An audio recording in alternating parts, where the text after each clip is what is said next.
George aliamua kutoa pesa zake zote benki kwa sababu daktari alimwambia alikuwa na mwezi mmoja tu wa kuishi. Baada ya kuweka akiba kwa miaka 30, George aliamua kutumia pesa zake zote. Alitaka kutimiza matamanio yake yote aliyokuwa nayo maishani kabla ya kufa. Alipanda ndege, lakini kwa sababu alinunua tiketi ya daraja la kawaida, yani economy class, kulikuwa na msongamano balaa. Mtu aliyekuwa mbele yake alimuita mhudumu wa ndege akisema George alikuwa anamsumbua, japo George alifanya vile kwa sababu alikuwa anabanwa na siti ya mwamba. Mhudumu kuona vile hakuweza kufanya chochote kuhusu hilo. Kisha meneja akaja, alisema kwa kejeli kwamba George alipaswa kuvumilia kwa kuwa alinunua tiketi ya economy. Bila kutarajia, George alilipa ziada ili apandishwe hadi business class. Akiwa business class, alipata huduma tofauti kabisa. George alifurahia sana kupata hisia ya kuwa tajiri inavyokuwa. Baada ya kushuka kwenye ndege, ilibidi asubiri basi. Lakini George alivyofikiri kuhusu hilo, akasema hapana. Moja kwa moja alikodi helikopta. Helikopta ilitua kwenye hoteli ya ndoto zake. Wafanyakazi na wageni waliokuwa chini walishangaa sana, kwa maana mtu wa mwisho aliyewahi kuja hapo kwa helikopta alikuwa ni rais. Kila mtu alikuwa anabashiri utambulisho wake kwa sababu George aliwasili mapema sana. Vyumba vilikuwa havijasafishwa bado. Mapokezi walisema kulikuwa na chumba kimoja tu cha kifahari, yani presidential suite kilichobaki. George alikichukua bila kusita kwa sababu ilikuwa mara yake ya kwanza kukaa hotelini. George alitoa dola 4,000. Hili liliwafanya wafanyakazi washangae sana. Akiwa amesimama dirishani, George alihisi furaha sana akiangalia mandhari nzuri nje. Kisha akaenda massage.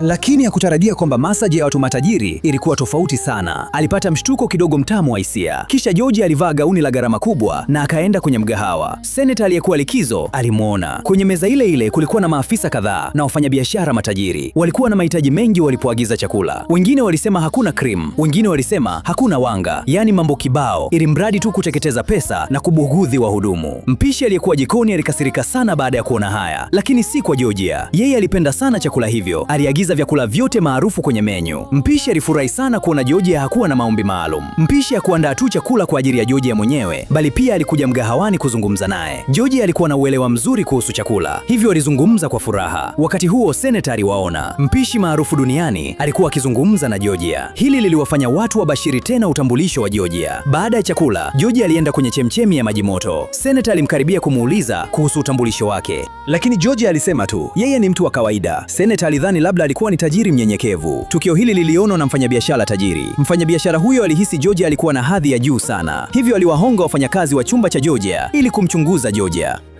Ipo hivi, mfanyabiashara huyo alikuja kwa ajili ya kutafuta ushirikiano na Senator, lakini kuonekana kwa George kulivutia umakini wa kila mtu. Hii ilimfanya mfanyabiashara huyu kutofurahishwa kabisa. Alidhani George alitumwa na mshindani wake kuharibu mipango yake. Siku iliyofuata George alijiandikisha kwa ajili ya mchezo wa kuteleza kwenye theluji, lakini hakujua jinsi ya kucheza mchezo huo. Hakujua jinsi ya kusimama. Kwa hiyo aliteleza kwa kasi na kumpita mfanyabiashara. Hivyo mfanyabiashara aliona kama George alikuwa akimchokoza. Kwa hiyo alimkimbiza kwa kasi sana, lakini aligongwa na George bila kutarajia na kuanguka. Aliinuka na kumkimbiza tena, ila kutokana na kasi kubwa, wote wawili walitelezea nje ya njia. Kwa bahati George alianguka vizuri, lakini mfanyabiashara tajiri alianguka chini vibaya. Wakati wa chakula cha jioni, walikutana tena katika mgahawa. Senator alimkaribisha kwa uchangamfu George ya kula pamoja, lakini mfanyabiashara alikuwa hapendi kabisa kuona vile. Lakini meneja alisema mpishi alikuwa amemwekea George nafasi maalum. Pia alitengeneza menyu maalum kwa ajili yake tu. George kwa ukarimu alimwalika Senator na kundi lake kufurahia menyu hiyo maalum pamoja, lakini mfanyabiashara tajiri aliachwa. Aliweza tu kuleta kiti na kujibana kwenye meza. Mfanyabiashara aliwaalika wote kutembelea kiwanda chake, lakini George alisema alikuwa amebook nafasi ya kucheza base jumping kwa siku iliyofuata. Senator alivutiwa sana na ujasiri wake. Mfanyabiashara kisha alipendekeza kujiunga na George.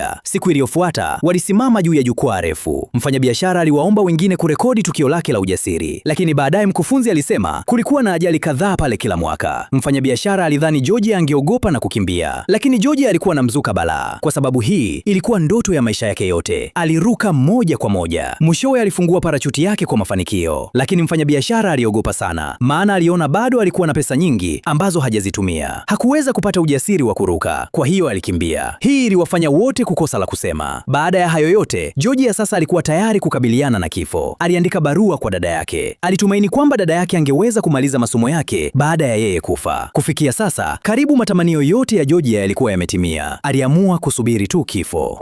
Usiku huo, George alienda kasino. Kwa kuwa alikuwa na wiki moja tu iliyobaki kabla tarehe ya kifo iliyotabiriwa na daktari, basi aliamua kutumia akiba yake yote akiwa huko. Siku ya kuzaliwa ya mama yake ilikuwa tarehe 17, hivyo aliweka chipu zake zote kwenye nambari 17. Watu wengi walifuatisha dau lake, ila ni mfanyabiashara tu aliyechagua nambari tofauti. Gurudumu la ruleti lilizunguka. George alishinda mara 3 mfululizo. Chipu zake ziliongezeka mara 8. Alishinda pesa kinoma. Kila mtu aliyefuata dau lake basi alipata pesa. Ni mfanyabiashara tu aliyepoteza kila muda. Punde si punde, mhudumu wa hoteli alipata kitambulisho cha kazi cha George. Aligundua kuwa George alikuwa tu mtu wa kawaida, lakini kisha alipata barua ambayo George alimwandikia dada yake. Aligundua kuwa George alikuwa na ugonjwa mbaya sana. Mhudumu alimwonea huruma sana. Baada ya George kurudi, mhudumu alimkumbatia akisema anaomba sana msamaha, lakini George wala hakumlaumu. Hakuwa na muda wa kujali mambo kama hayo. Wakati wa chakula cha jioni, mfanyabiashara huyu tajiri alimwambia kila mtu kuwa George alikuwa mtu wa kawaida tu, lakini hata George hakukasirika. Alieleza kuwa yeye hakuwahi kuficha utambulisho wake.